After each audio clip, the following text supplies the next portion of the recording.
Welcome to another episode of the GayBarchives show, where we explore gay history one bar at a time. I'm your host, Art Smith, and our guest today is the godfather of gay diversity training, author, activist, and lecturer, Brian McNaught. Welcome to the show, Brian. Thank you, Art. It's good to be here. Thank you for asking me. You're quite welcome.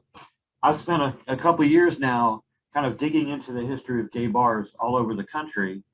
And I'm kind of happy to know that you've got a history going back both politically and in the gay scene for almost 50 years. That's right. So let's start off with the beginning. Back in the 1970s, 1974, you were writing for a paper called the Michigan Catholic. That's right.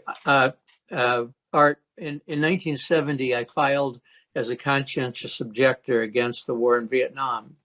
And miraculously, my draft board accepted it. And the alternative service that I was assigned to do was approved to be at the diocesan newspaper. So for the first 2 years that I was there, it was satisfying a selective service requirement. But the whole time I was there, I had a column, a weekly column aimed at people my age, which would have been post-college. But it was very active in the civil rights time. You know, just everything was happening at that time. And I also was a reporter for the paper. And in 1974, I found out about Dignity, which is a gay Catholic organization. And a local priest that I talked to introduced me to a handful of other gay men who were also Catholic. And so I wrote to the National Office of Dignity and I said I wanted to start a Detroit chapter. And they said, great, that's terrific. So I started the Detroit chapter, and soon after that, the religion editor of the Detroit News, who was actually a good friend of mine, called and she said, Brian, I'm writing a story about homosexuality and religion, and the diocese gave me this telephone number for Dignity. And I said, yeah, I said, I'm gay. I said, I haven't come out, to you before. But she said, well, would you be in the story? And I said, yes. Art, somebody asked me not long ago, so, why did you say yes? Because if you had said no, you probably wouldn't have been fired. But I've said yes to the universe ever since I was little. My whole thing is service. I believe in service. And so there was no way that people were going to find out about Dignity if I said no to the article. So the next day, the Detroit News, which is the biggest newspaper in town, had this big story about homosexuality and religion. They had a picture of me. And when I went to work on Monday, they called me into the editor's office and they said, we're dropping your column.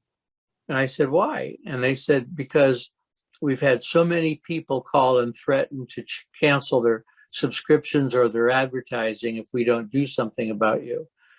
And I said, okay. So I went back to my desk and the reporter called. She said, hey, has there been any reaction to my article? I said, yeah, they just dropped my column. So the next day, the Detroit News had an 8-column headline, Catholic newspaper drops column by homosexual. And that totally changed my life. I had hoped that one day I might be the religion editor of the New York Times because I loved faith and I loved writing. But I immediately got immersed in an unintended but very rewarding career of doing public education on gay issues, gay, lesbian, bisexual, transgender, and now queer issues. I can absolutely relate to that. I'm a little younger than you.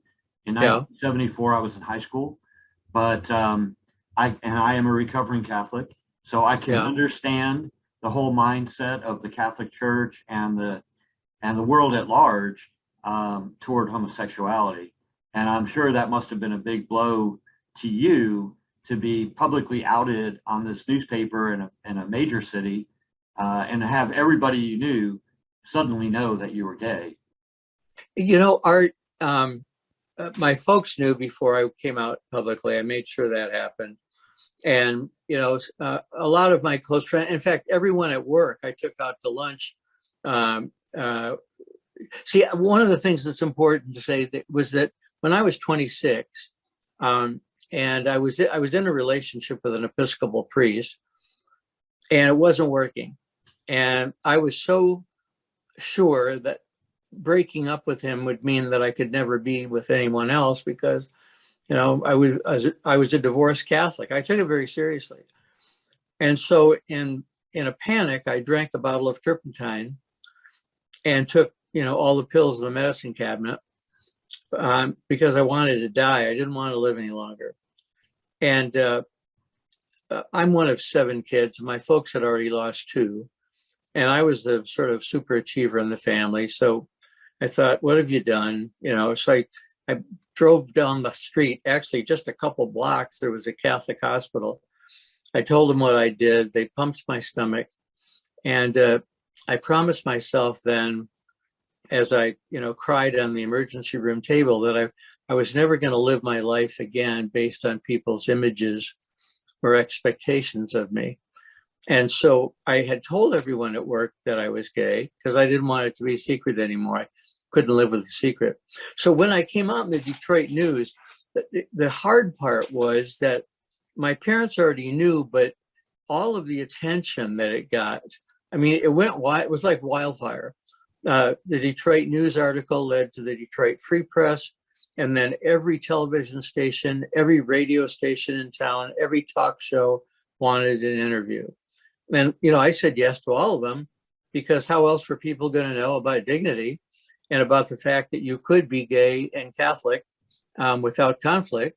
How are they going to find out about that if I didn't go on the shows? And, if you interview people from the early days of Detroit, actually, they say in a book, Brian McNaught came out of nowhere because, I was this sort of upper middle class, well-educated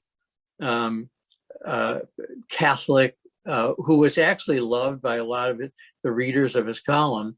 So the conflict was more for my family in terms of all the publicity that I got. I felt like I was on mission. I wasn't devastated at all.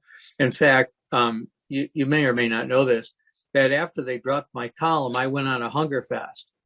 And I said that I was only going to drink water until they pledged to educate the clergy. Because I've always known that if you just educate people about homosexuality, it will change their beliefs. So I was on the fast for 24 days. It ended when the bishops in Detroit pledged to work to educate the clergy. I went off the fast and I was fired by the newspaper the next day. And that, so then a bunch of gay newspapers wrote to me and said, well, you wrote a column for the Michigan Catholic. Why don't you write a column for us? So I wrote a syndicated column in the gay press for 12 years in about 10 newspapers. After a couple of years, I was the most out person in Detroit and Michigan. I used to get phone calls in the middle of the night from all over the country, often from people who were drunk because they couldn't build up the courage to call without a couple drinks. And when I say people from all over and every level, I had closeted bishops who called me and needed to talk because, they'd never met anybody, a lay person like me, who is not just out, but articulate and happy and who believe that, through my columns communicated clearly that, there's being gay is something to be celebrated, not something to be ashamed of. And, but Dignity had a national headquarters in Boston, and my grandparents lived nearby, and I spent much of my summers in New England. I loved it. And so I heard about 2 guys who had an apartment and they needed a third roommate. They heard about me and they called me from Boston and asked if I wanted to be the roommate. And I said yes. So I packed my Irish setter, Jeremy, and my 5x8 trailer, U-Haul trailer, traveled from Detroit to Boston and met Ray Struble, who was my roommate, one of the 2. And he and I have been together for 45 years. Well, congratulations. I know that's not an easy task. Yeah, well, you know what? It's as anyone in a relationship that has endured knows it's hard work.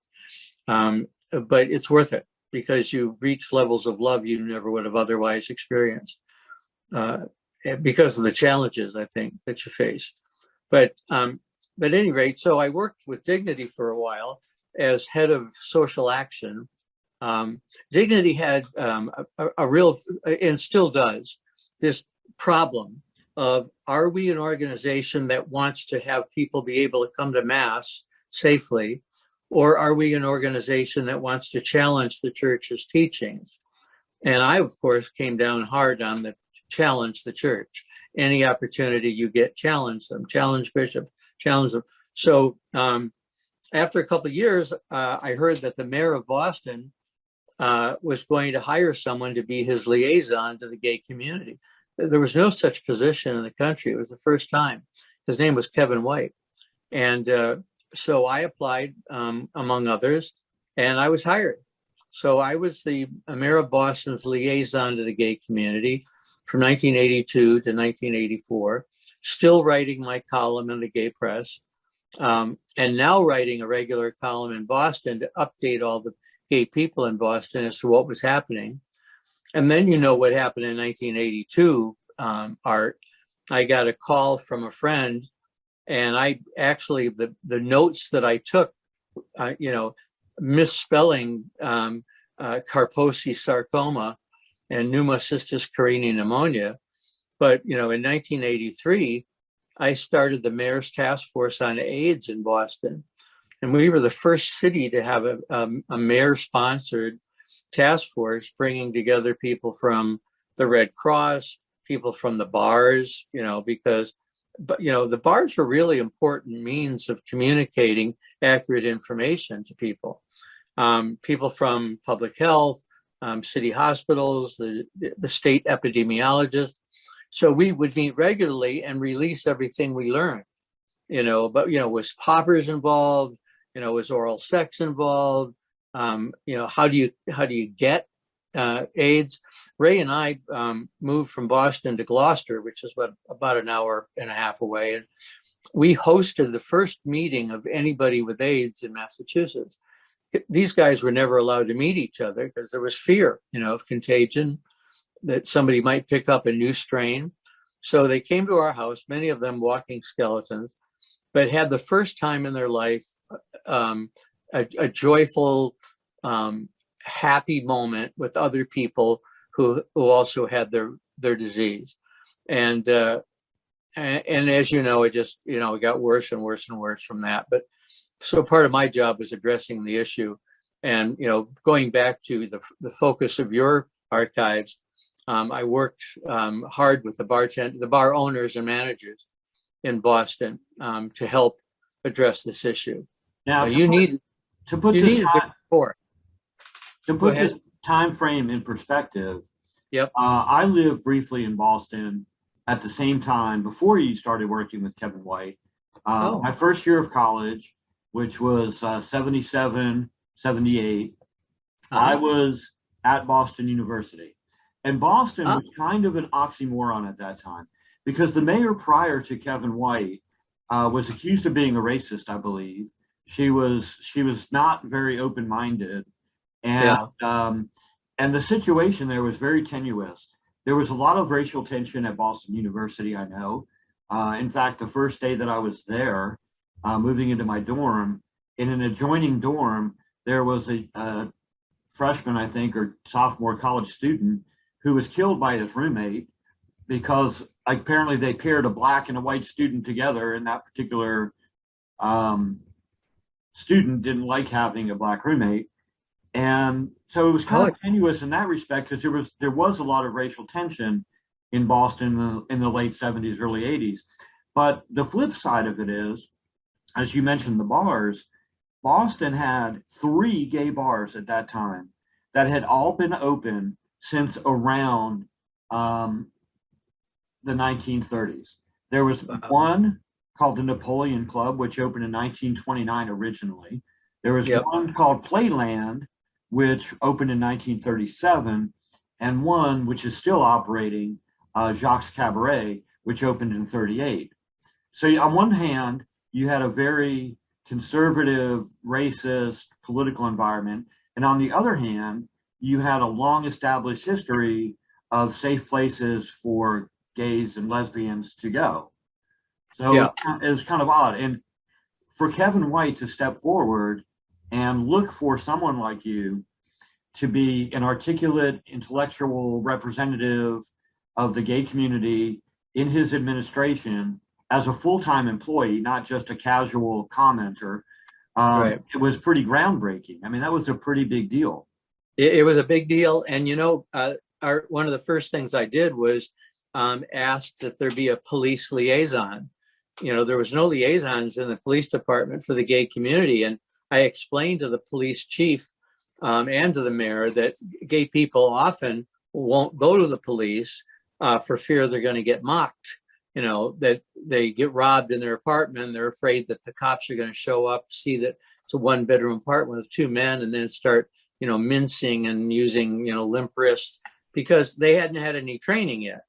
One of my jobs was training the police department so that officers knew that if you really want the support of the gay community, you have to create an environment in which they feel safe and respected.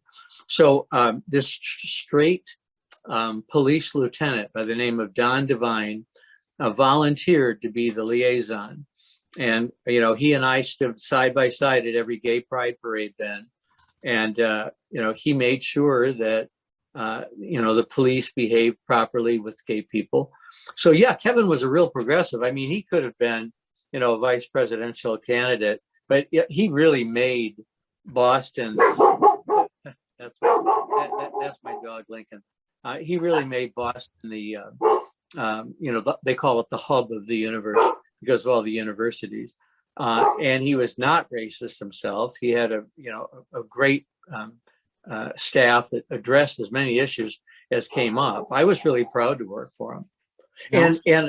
And while you say there were 3 bars there, there were dozens of bars, but none from the 30s. Right. That was fun. Yeah. Yeah. Dozens of bars. And when I was, there were 2 incidences when I really needed help from the bartenders and bar owners and bar managers. One was AIDS, and making sure that we were all on board, on the same book and the same page, telling the same facts through the bartenders to the people in the bars. And then there was another one that I wrote to you about, which was that one bar owner deliberately and consciously broke the law every single night by serving alcohol after curfew. After the point where you weren't allowed to serve alcohol, he served alcohol on purpose. And so I had to get the other bar owners on my side in, letting them know that the police weren't going to tolerate this. And they were all reasonable, good people, and they respected me. And the mayor said to me years later, I have to thank you for stopping me from making a huge mistake. And the only thing that I could come up with was that I talked them out of raiding the bar, because the bar owner wanted the police to raid the bar so that he could have another Stonewall. He said, we're going to have a Stonewall in Boston. It's going to be my bar. Well, they weren't anything alike, Right. Stonewall Inn wasn't, illegal. This after hours club was illegal. But nevertheless, I made sure that we avoided any opportunity for them to fan the flames on the issue. Now, the 3 long-running bars, gay bars in Boston at that time, were 3 completely different types of bars. Jacques Cabaret, which I think at that time was still known just as Jacques, was owned by Henry Vera, and he had been in the bar business a long time in Boston. He's over the years owned, I think, dozens of bars. Yes, he did. And Jacques Cabaret was kind of a show bar. At one time, it was predominantly women, but for the most part, it's been a show bar, and it had a different kind of environment. Have you ever visited there? Did you go to Jacques? No. I wasn't a big bar person. I mean, I found my Episcopal priest partner at the Woodward Bar in Detroit, with Neil Diamond singing "I Am What I Am" in the background, and then I didn't want to go back to the bar because I already had my catch, right? Right. So, and then when I moved to Boston, Ray and I would go to the 1270 and dance. A lot of Dignity people went to the 1270. The address was 1270 Boylston Street. So we went to the 1270. But Henry Barra, you mentioning that name, boy, that brings back a lot of memories because he did own a lot of bars. And still does, by the way. Oh, is that right? He still owns Jacques. Well, how old can he possibly be? I was his father started the bar. Okay. And Henry Sr. And then Henry Jr. was born in, I believe, 1938, the same year that the bar was opened. So he's 83 years old now, and he's still alive. And then his son, Henry III, is still in Boston operating bars, including, I think, one called Our Place or something like that. He just recently sold the Crown and Anchor, which was in P-Town. The Veras owned that until, I think, November of last year. No kidding. And but yeah, the Jacques is still in the same family hands 83 years later. And I know they had some controversy with the law there because of neighborhood uprisings and people complaining, what have you. So he's no stranger to conflicts and controversy in Boston. But by contrast, another bar that was a gay bar that was in Boston called Napoleon Club was the complete other end of the spectrum.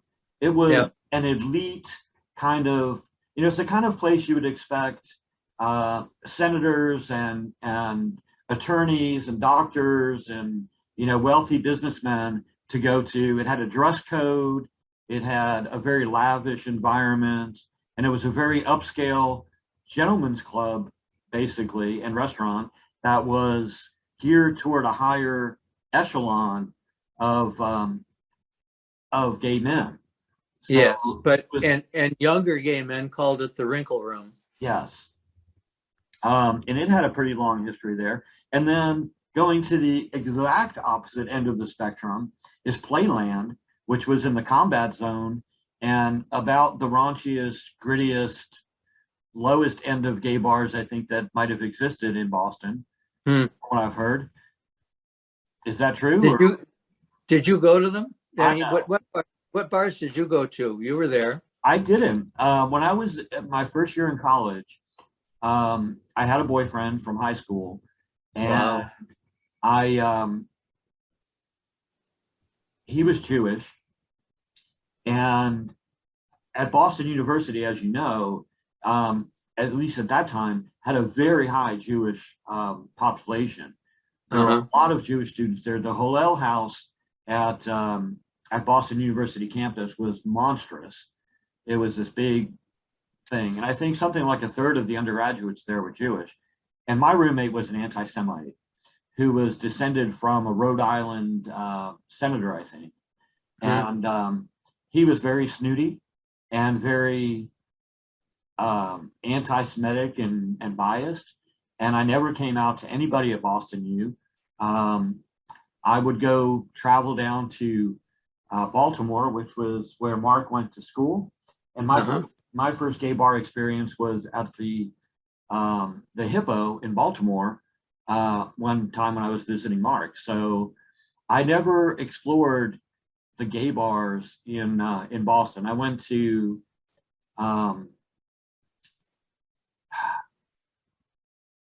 some of the straight kind of music type clubs that were right around campus. I was at the west end of campus. Yeah. And Art, you had a president, John Silber, who was homophobic. Yeah. He was a he had a gay son. He had a gay son, but he was homophobic. He was a strange character. I remember John. I remember just before I got up there to go to college, that I read an article, I want to say it was in U.S. News and World Report or Newsweek, one of the two, by Nora Ephraim about John Silber. And I thought, oh my God, what am I in for?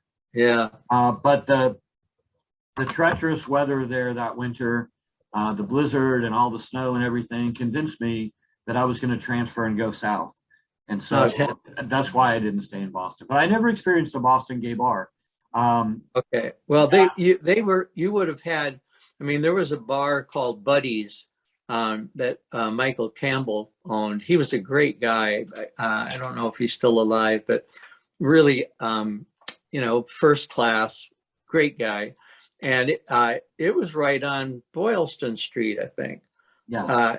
And it was a nice bar. I mean, you'd go in and you felt, sophisticated. I mean, there were bar restaurants too. Oh, yeah. And you have places that you could eat in Boston and there still are. I mean, the bar scene is, I think, probably still quite active in Boston because there's still young people coming out, looking for others. Yeah, and Buddy's lasted about 10 years in the Boylston Street location. And then I think they moved, and they only lasted for maybe 3 or 4 years at their new location. They closed down completely in 1992 from what my research indicates. Oh, is that right? Okay. Well, when I was there, they were a nice place to go, not dancing as much as you did at 1270, but, having a drink with a friend.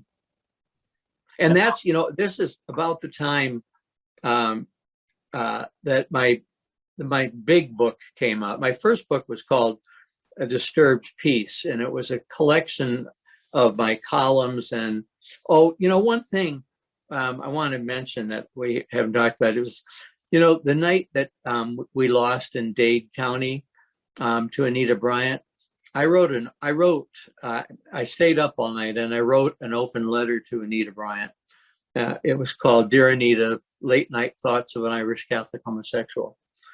And it got published in a national magazine, and Anita Bryant had her executive director call me at home to say that she really liked the article and she wanted to respond to it. Well, I didn't have the ability to give her the space on a magazine.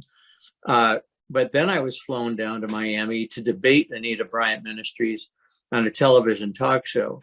And so my early book had the Dear Anita article in it. And also, while I was on my hunger fast, I was asked to write an article for the U.S. Catholic about being gay and Catholic. And believe it or not, the article, which was called The Sad Dilemma of the Gay Catholic, won Best Magazine Article of the Year in the Catholic Press Association. So anyway, my first book, A Disturbed Peace, was a collection of my writing. And then it morphed into On Being Gay. And a lot of people my age, I'll run into at parties, or they'll see my name on Facebook and they'll say, "Oh my God, Brian, you saved my life." Because there wasn't much out there at the time to read. And, here's this guy writing who, has a great relationship with his family, is in a personal relationship, it's ongoing, has a faith relationship, with God. And they didn't know where else to find that. So a lot of people read On Being Gay at that time. Yeah, I can relate to that because around that time frame, I was starting to understand that there was a gay community because of having visited the Hippo.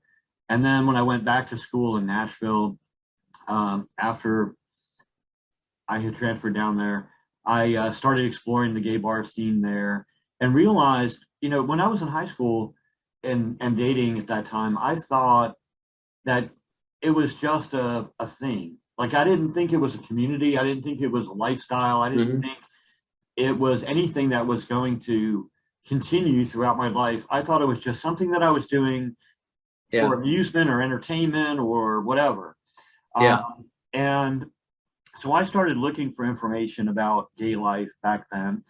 And the first thing I ran across, and I'm sure you're familiar with this book, it was a pretty popular book at the time. It was called Everything You Wanted to Know About Sex But Were Afraid to Ask. And I remember going and looking up homosexuality in there. Awful. And to put in perspective for anybody listening that has not read that book, in my memory of what that book said about being gay was basically that gay men go to random public places, they anonymously bump into each other, have sex in a bathroom stall, and never speak to each other again.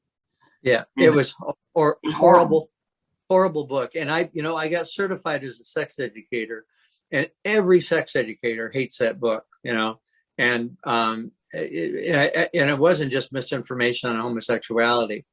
I, like you, I read everything I could get my hands on, like Society and the Health of Homosexual. It was a really important book for me. And what you just said, I have a new book out called On Being Gay and Gray, Our Stories, Our Gifts, and the Meaning of Our Lives. And in it, Art, I talk about how in the 50 years that I was been involved, we successfully changed public perception of homosexuality from it being an act that people engaged in into being who we are rather than what we do. You mentioned Nashville. I spoke at, over 100 colleges, and Nashville was one of them. In Nashville, I forget, is it Ellis? Is it, what's the college in Nashville? There's quite a few, but was it Vanderbilt or? Yeah, it was Vanderbilt. So, but at any rate, we successfully changed this from being a thing that people did, like you just said, to it being your identity. I would tell people, being gay is not what I do, it's who I am. Right. And that transformed American culture.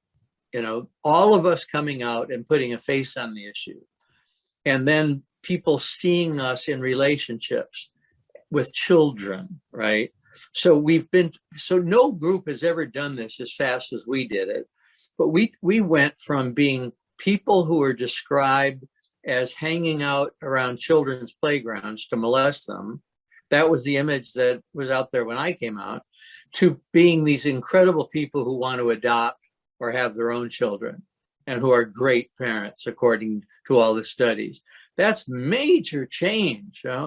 When I came out, one of the first groups I spoke to in Detroit was at a home, and the woman whose home it was greeted me at the door, and she said, "Brian, we're glad you're here, but you should know that the lady in the green blazer says she's going to throw up when you walk in the room." And that was the level of fear that people had in 1974 of people who were, quote, avowed homosexuals, as they would say in the paper. Brian McNaught is an avowed homosexual. Sounds like I took vows, right? Or a practicing homosexual. Well, I got enough practice in. You don't need to say that. But she was the last one to leave that night, the lady in the green blazer, which is what really, really underscored for me the power of education. That if you give people the opportunity to ask questions and to get past their fears, give them information, that you make allies out of them. And that's what I did. That's what I've been doing since 1974. And another turning point for me was because Mark was going to college at Johns Hopkins. I went down there and I stayed with him, sometimes for a few days or, a week. And I had the pleasure of sitting in on a couple of lectures that were done by a professor there at Johns Hopkins who was groundbreaking in approaching issues of sexuality. His name was Dr. John Money. And I had the pleasure of sitting in on a couple of his lectures. Yeah. And he would actually, at that time, and we're talking about the late 70s here, we're not talking about, 2010, he would have homosexual couple sit in front of his class and answer questions. He would introduce people to all these different aspects of sexuality. And I thought that was groundbreaking, and that kind of made a big impression as well. But had it not been for the bar scene, I don't think a lot of us ever would have gotten to that point, because we wouldn't have met the partners we have. We wouldn't have met the people that were working beside us as activists or whatever. None of these organizations would exist if it wasn't for the bar culture cultivating those kind of relationships. Because where else were you going to meet other great gay people? Well, if I can, I think there are a lot of organizations that were formed by people who never went to bars. Like Dignity and all the religious groups. They weren't spawned by the bars. First of all, I want to affirm for you that yes, I agree completely that our history, we would not be where we are if there had not been bars, right? But we got to a certain point, like in the early 70s, where in 1969, which is when Stonewall happened, that's the date of the creation of tons of organizations across the country. All kinds of groups formed in 1969, 1970, et cetera. And I agree with you, that that was John Money, right? That you had. Yes. Yeah. He was a pioneer. And from the moment that I was fired in 74, I was invited to speak at all these colleges. And at one college, Gettysburg, I find out later that one of the kids in the room was Carson Kressley. Oh, wow. And he was asked years later, how did you know you could come out? And he said, because they had Brian McNaught come and speak. And so a couple of years ago, I got a Lifetime Achievement Award from the Stonewall National Museum. And I wrote to Carson, I said, would you consider coming down and giving it to me? He said, oh, yes, absolutely. So that was a really fun night to have Carson come down and tell the story about how seeing me being happy and proud and healthy and articulate had a huge influence on his own sense of self-esteem, which was nice. Yeah, what I meant by when I was talking about the organizations is many of the people that I've interviewed, whether they're with the executive director of Equality Florida or the National Gay and Lesbian Task Force or whatever.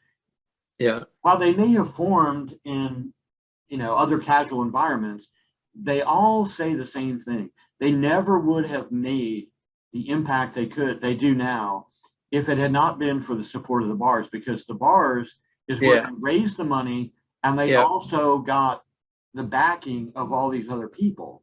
Now, that's right. The religious organizations obviously are a different story, but the bars were our churches.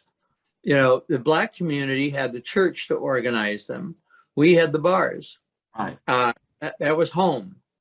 And a lot of the bars, as you say, became the site of fundraisers, for AIDS, for whatever it was that we needed money. Also politicians who were supportive of, in the beginning, there were very few openly gay people running for office. Elaine Noble is a friend of mine, the first lesbian to ever be elected to a state house in 1974, believe it or not. But that's where politicians would often go, straight politicians, and talk about their support of gay people and raise money, that way. So you're right. The bars were our churches, and we drew a lot of strength from the bars and from the bar owners, right, and the bar managers. They were essential. Now, my understanding is that at your time in Boston, from the late 70s, from 76 on, that was around the same time that Barney Frank was coming on the scene too. Yeah, and he was not out at that time, correct? No, it was Ray and I helped Gary Studs and Barney Frank come out of the closet. I remember everyone knew that Barney was gay, except, this is a great story. When I first got to Boston, Barney Frank was running against Elaine Noble for a seat in the Massachusetts House. And Barney called me at home. I didn't know him, but he said, I'd like your support. And I said, Barney, I can't. I said, I have to vote for the openly gay person. And he wasn't able at that point to say, well, I am gay. He said, okay. So, but everyone knew Barney was gay, but no one would say it. Barney wouldn't say it and no one else would say it. So I was at a meeting at Bob Farmer's house. Now, Bob Farmer was the national treasurer of the Democratic National Committee. And, all the big openly gay people in Massachusetts were at that meeting, and Barney. And all the guys at the end of the night hugged each other, right? But shook Barney's hand, right? The only person in the room. So when I had the chance, I went up to Barney and I hugged him, and he whispered in my ear, "Thank you." And he asked me one time if I would meet with a Catholic who he wanted to date, who was struggling with his faith and being gay.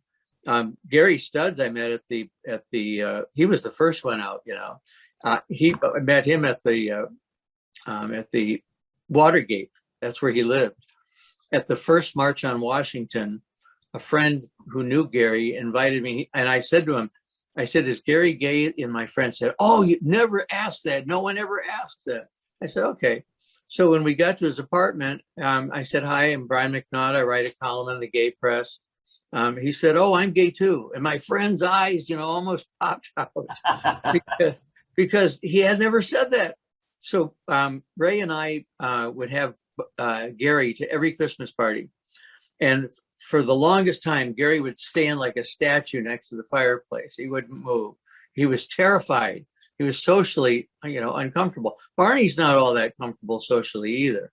But with time, Gary started to meet people and relax and had an easier time, acknowledging who he was and celebrating it. But yeah, so Gary Studs was out while I was there. Barney Frank was out while I was there, and I helped campaign for Barney after, he and Elaine settled, what was going on. So, Edmund White talked about in his book, talked about Boston being one of the most politically active cities in the country. You look at who's head of organizations today, and so many of them were from Gay Community News. Irva Shivad and Richard Burns, right? Tim McFeely, Eric Rofus. All of these people were people who worked in Boston and often as editors of Gay Community News. And you were one of the pioneers right there with them, having the first mayoral position. But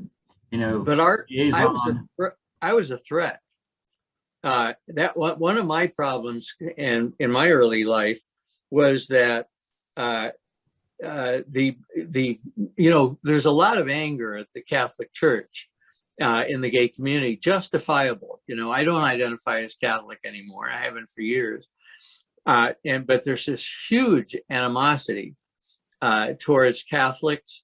And here I was, an openly gay Catholic who was getting this position.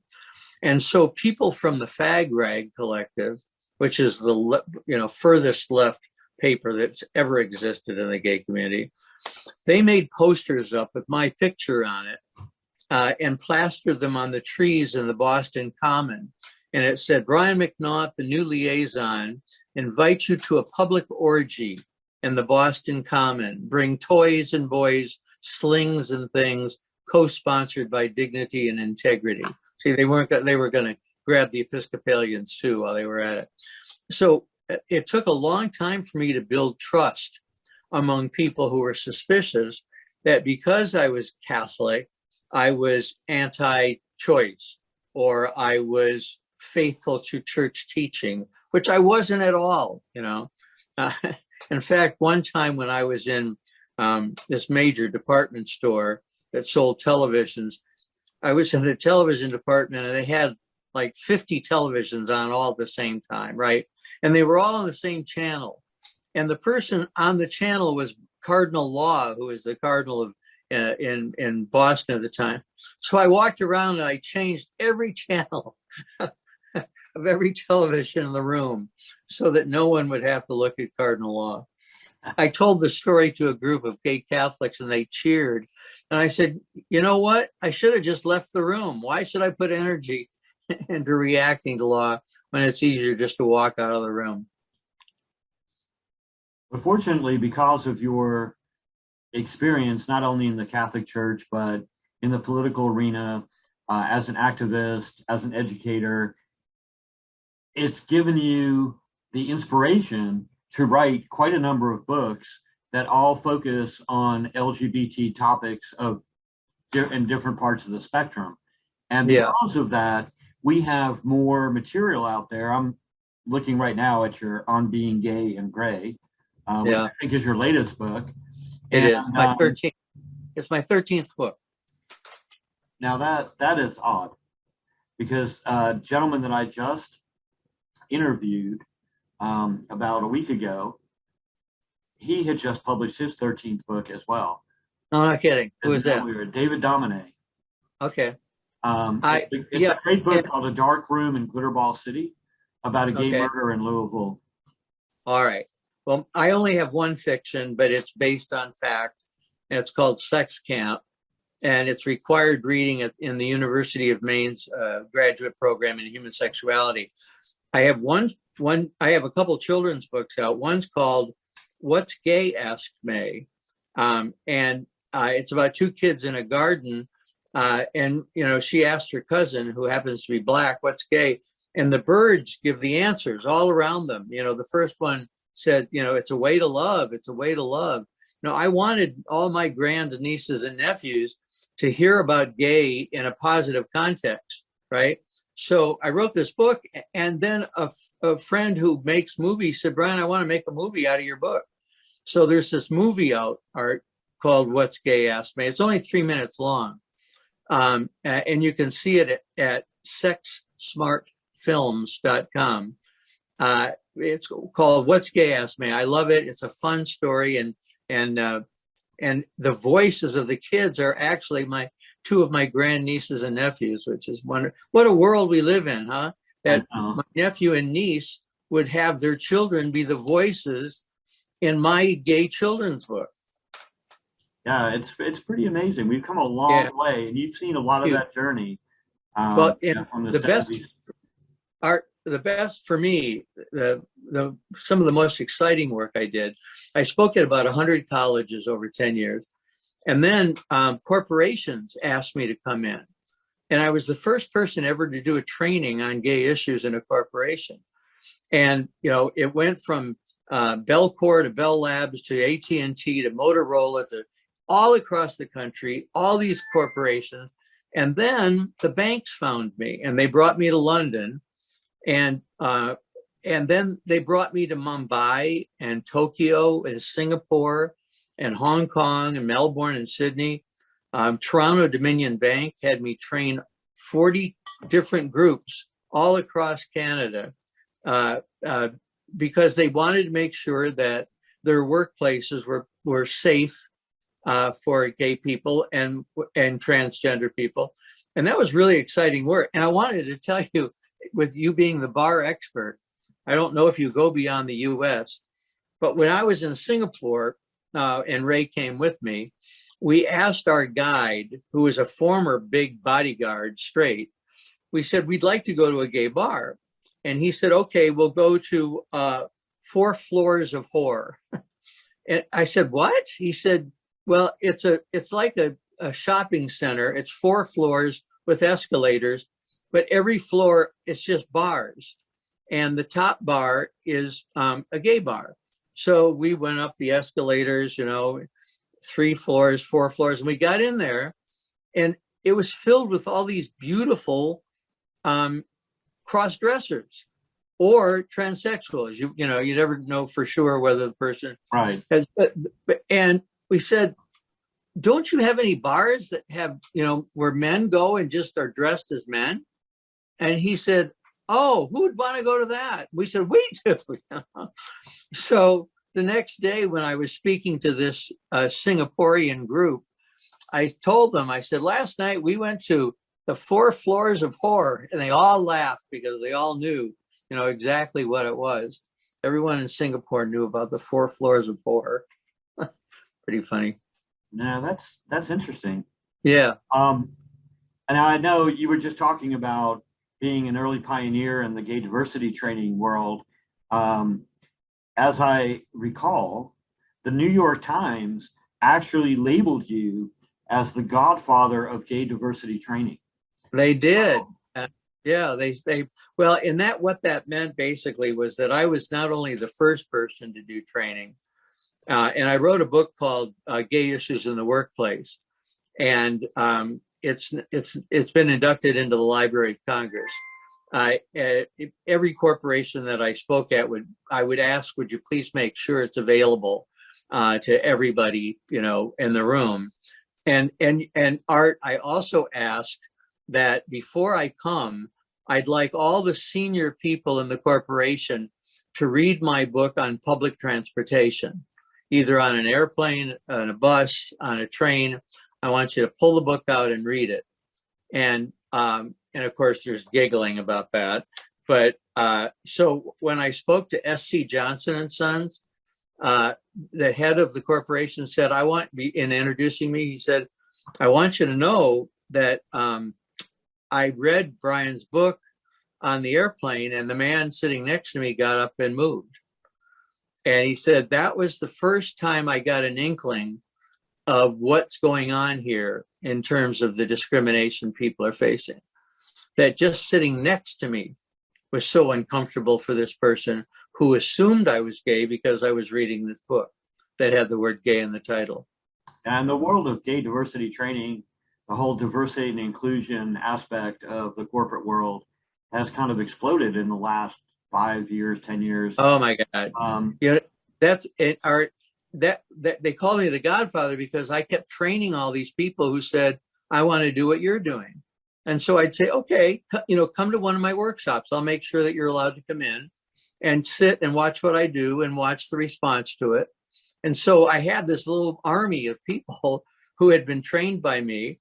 And at one time I had 5 people who worked for me who went around and did all the workshops that I didn't have time to do. But you're right. It's now all these companies that offered diversity training in the past on race and gender now all specialize in sexual orientation and gender identity. So I say to people who call me and say, I want to do what you did, I say, don't quit your day job, please, because you will not make a living doing it anymore. I could make a living, right? Because I was the only one doing it for a long time.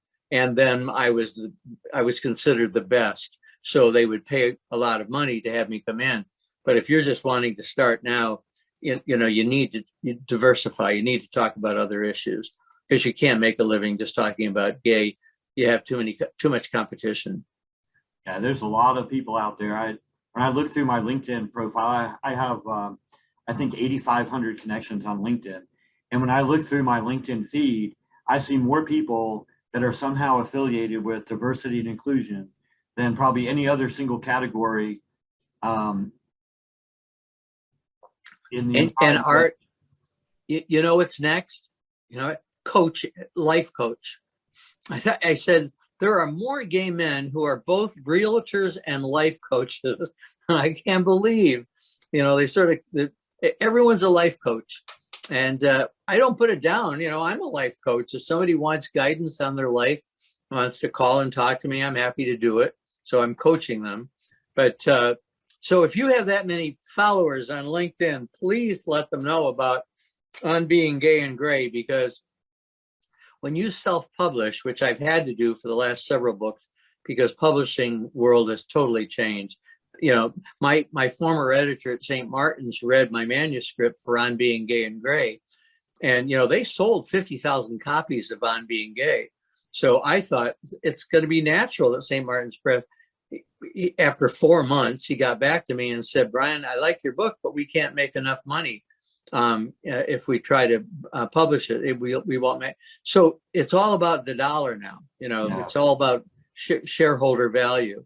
So a lot of us are publishing through Amazon, which is free. but the only way we get to let people know about it is through social media and people like you who have lots of followers.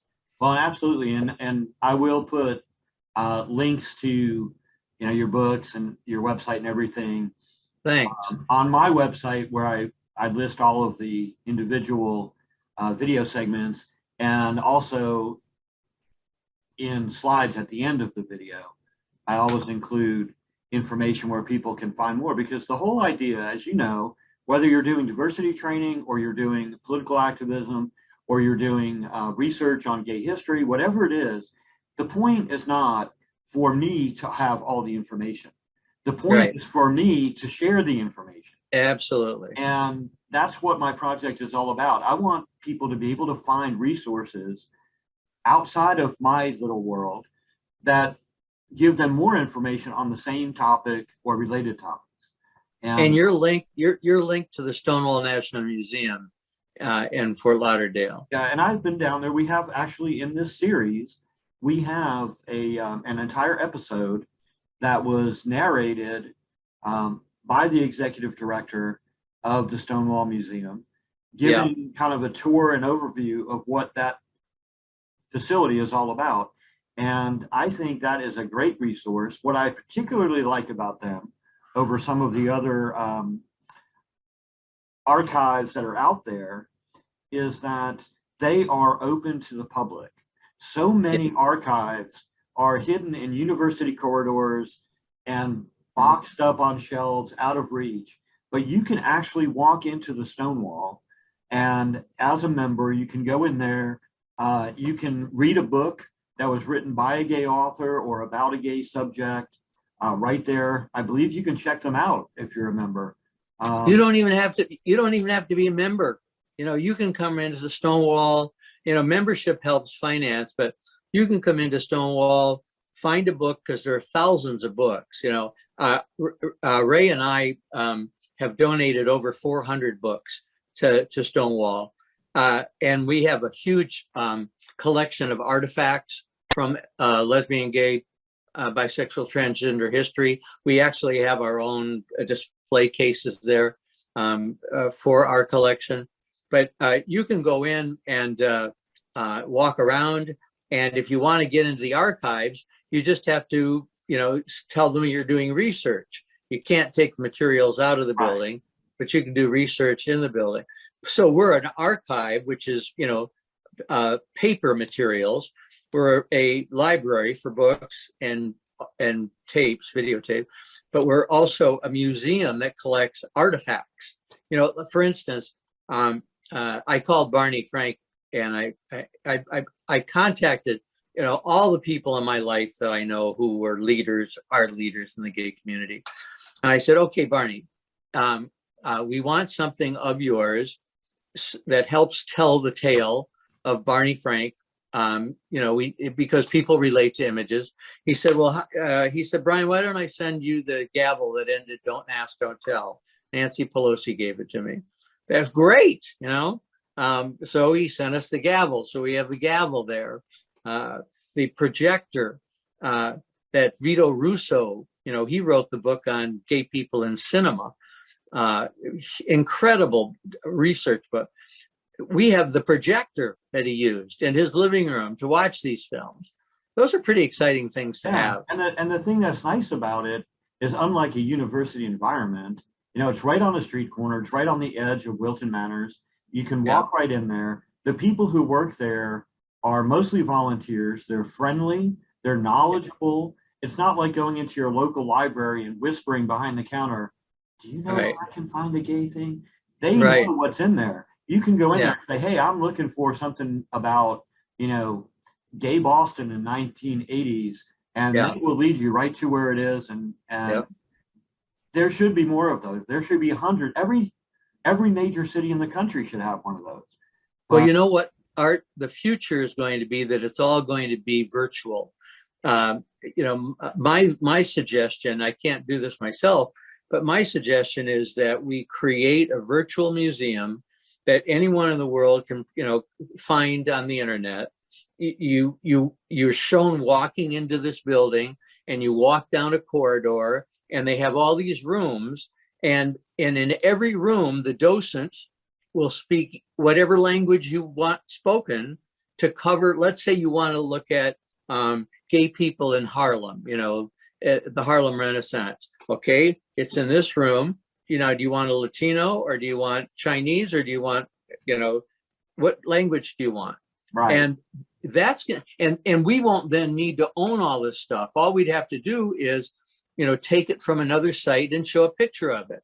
Harvey Milk speaking. We don't have to own that, but we can find out where it is and get a link to it. Absolutely. Right? Absolutely. Yeah, I think that's going to be I hope that's the future. I keep that's trying. Why on my website, I have a page that's called Archives.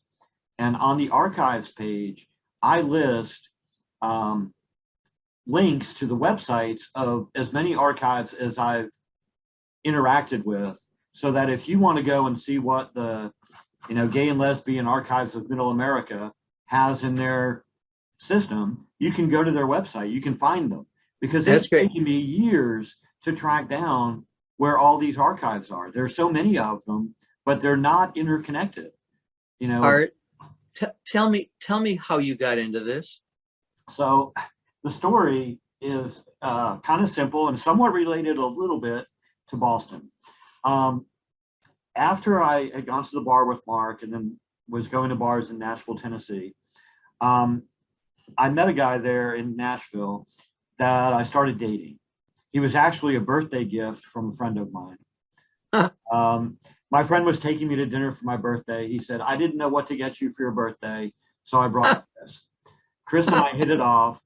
And about a year later, we decided that we were going to travel down to Atlanta for New Year's weekend. So we went down to Atlanta, we got a hotel, and for New Year's Eve, we were at a bar in Atlanta called Backstreet, which was also owned by the Vera family. No kidding. Ray yes. and I lived in Atlanta for 3 years. Well, Henry Jr.'s brother, Carmen, moved to Atlanta in the early 70s, I believe. And he opened, he had Backstreet and about 6 other bars in Atlanta, most of them gay bars. And so Backstreet was what inspired me to move to Atlanta.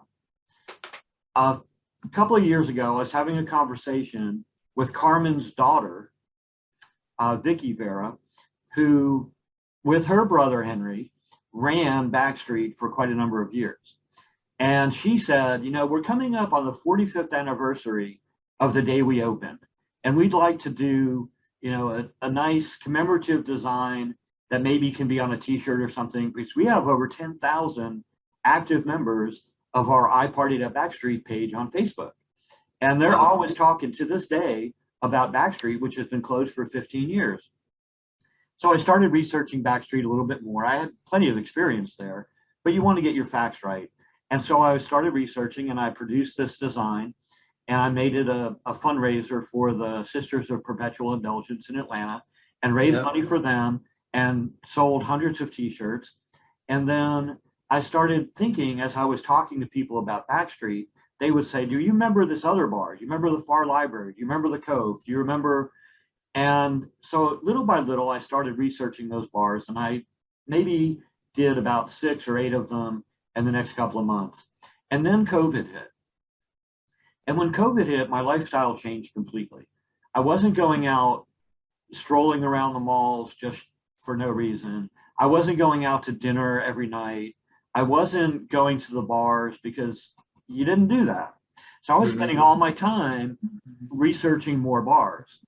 In the next year, the next 12 months, I got up to about 1,000 bars around the country that I had discovered. Most all of them were gone, and found their addresses and when they were open, and found all of their logos, every single one of them.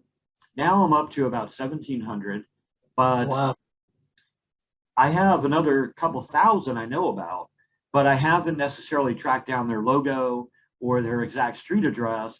I just know from somebody saying, oh yeah, I went to, Matty O'Hattie's in 1984 in, Chicago. And I'm like, can you tell me anything else about it? Right. But little by little, as you've make more and more connections. You find out about it. So anyway, after I got about a year ago, a little less than a year ago, it occurred to me that it's great to be able to find all the logos and some information, but not everybody's going to read it. Not everybody's going to scroll through all these lists. So I decided I was going to start to interview people who had memories of the gay bar scene from back in the day. And I was fortunate enough to connect with a couple of people early on that had some star power or recognition. I did Jimmy James, who of course is a very well-known performer in the gay scene back then. Dale Shores, who's done movies and TV shows. A number of other people, some celebrity performers like Chad Michaels and Frank Marino, and bar owners that have had bars for 20, 30, 40 years. And I started building this inventory of oral histories. In less than a year, I am now up to, you are number 72. So I've done 72 interviews, and they're all available online. So people can... How do you make a living? Well, I do some small business marketing work. I have some retirement income.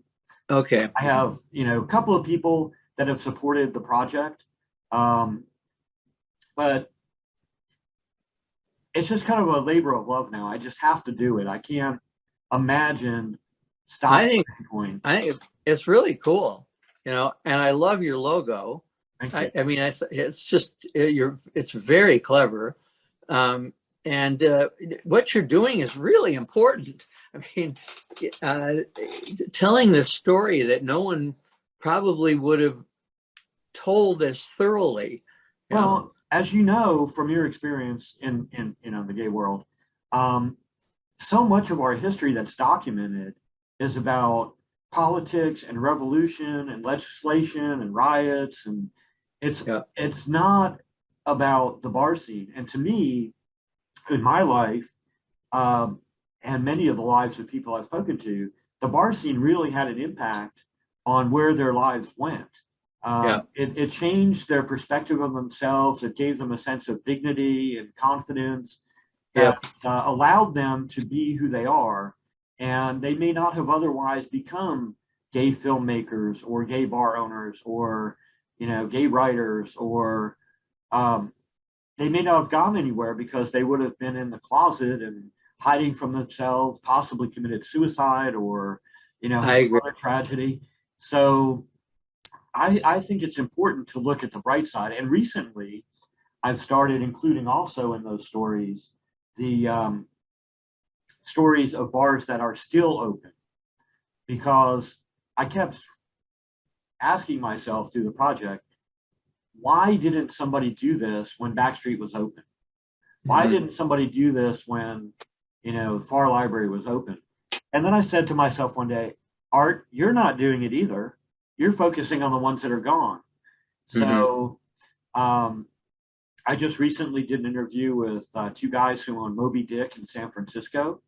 That's been there 40 years. It's certainly worthy of commemorating. Absolutely.